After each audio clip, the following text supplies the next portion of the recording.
भक्त रहते थे। एक तो 40 वर्ष से साधना कर रहा था, दाढ़ी बढ़ा रखी थी, बड़े बड़े केस भी बने हुए थे और बहुत शांत स्वभाव का व्यक्ति था। और एक था 4 वर्ष से अभी भक्ति करने लगा था, 4 वर्ष ही उसको उपदेश लिए हुए थे और वो भी भक्ति कर रहा था। कहते हैं एक भगवान का दूत उनके पास आया करता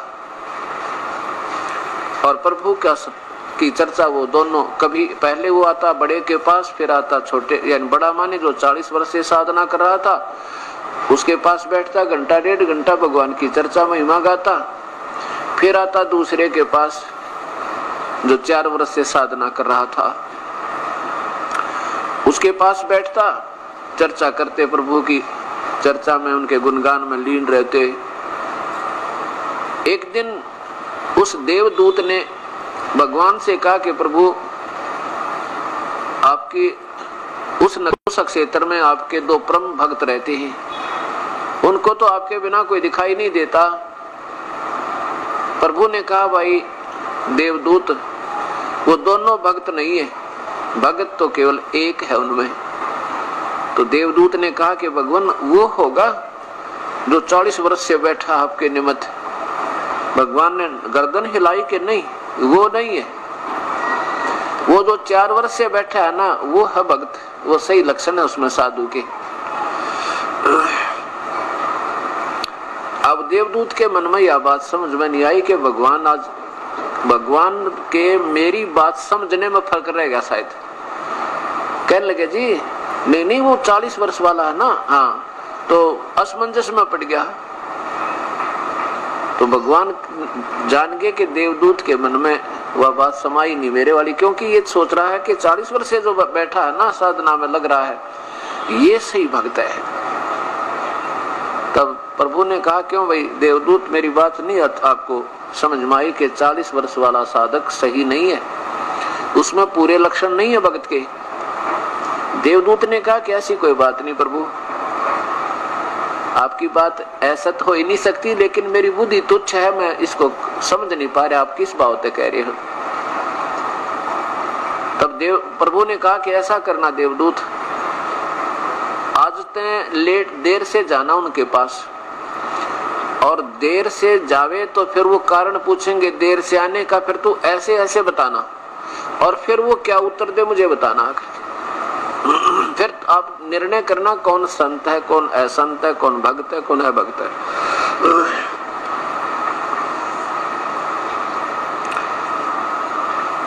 तो ऐसे ही देवदूत लेट गया, जैसे 11 बजे जाता था तो रात दोपहर के 2 बजे गया, 3 बजे।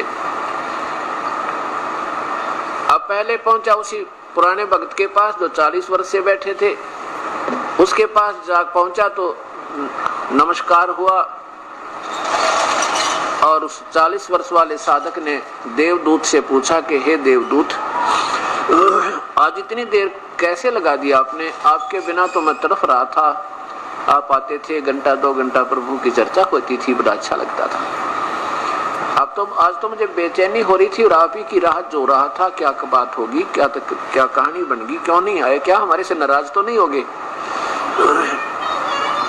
अब उस देवदूत ने कहा कि भाई बात ऐसी है, आज भगवान ने एक अचरज किया और उसका समय रखा था भाई 2 बजे का, कि 2 बजे भगवान प्रभु एक अचरज करेंगे, ऐसी लीला करेंगे। मैंने सोचा इसको देख कर ही चलूं ताकि आपको भी बता दूं। तो उसने पूछा कि क्या किया प्रभु ने ऐसा, हमें भी बताओ। कि प्रभु ने आज एक हाथी को सुई की नोक के अंदर से आर पार कर दिया। तो वो साधक कहने लगा, वो 40 वर्ष से लगा हुआ साधक कहने लगा कि देवदूत थोड़ी झूठ बोलो ताकि किसी का समझ में आ जावे, इतनी झूठ नहीं बोला करते, एक गपोड़ नहीं पहला करते, सुई की नोक में कभी हाथी निकल सके। तब उस देवदूत ने सोचा भाई सचमुच मेरा आइडिया गलत था, भगवान का ठीक था, मेरा जो विचार था बिल्कुल तुच्छ है, प्रभु बिल्कुल ठीक कह रहे थे कि वो तो बिल्कुल पशु बैठा है, डांगर है निरा। जिसने भगवान पे विश्वास नहीं, फिर किस लिए साधना कर रहा नादान तू। उठ कर चला गया, बोला तेरे तो दर्शन भी अच्छे को नहीं। जिसने विश्वास प्रभु पे नहीं है, परमात्मा ये नहीं कर सकता, परमात्मा वो नहीं कर सकता, तो वो फिर प्रभु की तलाश किस लिए कर रहे हो। जब अपने जैसा पाए जाए और वो अपने जैसा ही कुछ करे नहीं सकता, ऐसी अनहोनी वो नहीं कर सकता, तो प्रभु नाम क्यों है उसका। उठ कर चल पड़ा। फिर आया दूसरे के पास जो 4 वर्ष से साधक था। उसने भी यही कारण पूछा कि देवदूत आज बहुत लेट आए, देर से आए, क्या बात होगी, कोई मेरे से गलती होगी क्या जिससे आप नाराज हो गए हो। मैं तो यही चिंता कर रहा था और आपकी राह जो रहा था, मुझे तो बेचैनी होगी थी कि क्यों नहीं आए। 2 घंटे ईश्वर चर्चा होती थी, आपके सारे हमें भी गुणगान करने का सुअवसर मिला था। अब देवदूत ने कहा भी क्या बताऊं तो किसी का जच्चा नहीं, और बताए बिना मेरा पच्चा नहीं। बताऊंगा जरूर, हक बता दो, क्यों नहीं बताओ, कुछ भी है। आज देर होने का कारण ये हुआ कि भगवान ने 2 बजे, प्रभु ने आज 2 बजे का अचरज करना था, और मैंने सोचा वो देख कर चलूं ताकि उन भक्तों को भी बताऊं। और क्या किया वो प्रभु ने ऐसा कि भाई भगवान ने ना, प्रभु ने हाथी को सुई की नोक के अंदर से आर पार कर दिया। भाई मैं तो बड़ा समंजस में पड़ा देख के उसको। तो वो 4 वर्ष वाला साधक कहता है बस प्रभु काट दे सारी पृथ्वी ने सुई की नोक में, कहे आप हाथी की बात करो। ये क्या असर हुआ, सीने से लगा लिया उस देवदूत ने उस प्यारी आत्मा को। धन है तेरे माता पिता ने, धन है तेरे माता पिता ने जितना दृढ़ विश्वास मालिक पे। तो परमात्मा कहते हैं कि नाम लिया तो क्या हुआ, जब मन में नहीं विश्वास है फिर के जाप करा। जब परमात्मा विश्वास नहीं है, और परमात्मा की डिक्शनरी में, शब्द कोश में इम्पॉसिबल वर्ड नहीं है, असंभव शब्द नहीं है।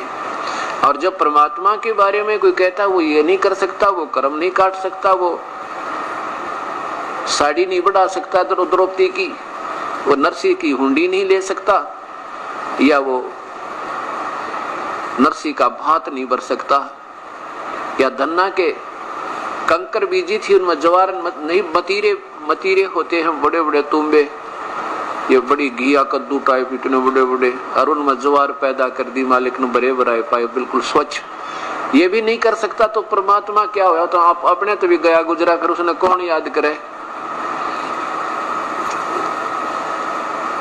तो इसलिए हमने सबसे पहले अपने प्रभु का विश्वास रखना चाहिए, दृढ़ विश्वास हृदय से। अब जैसे हम 2 नंबर का काम करके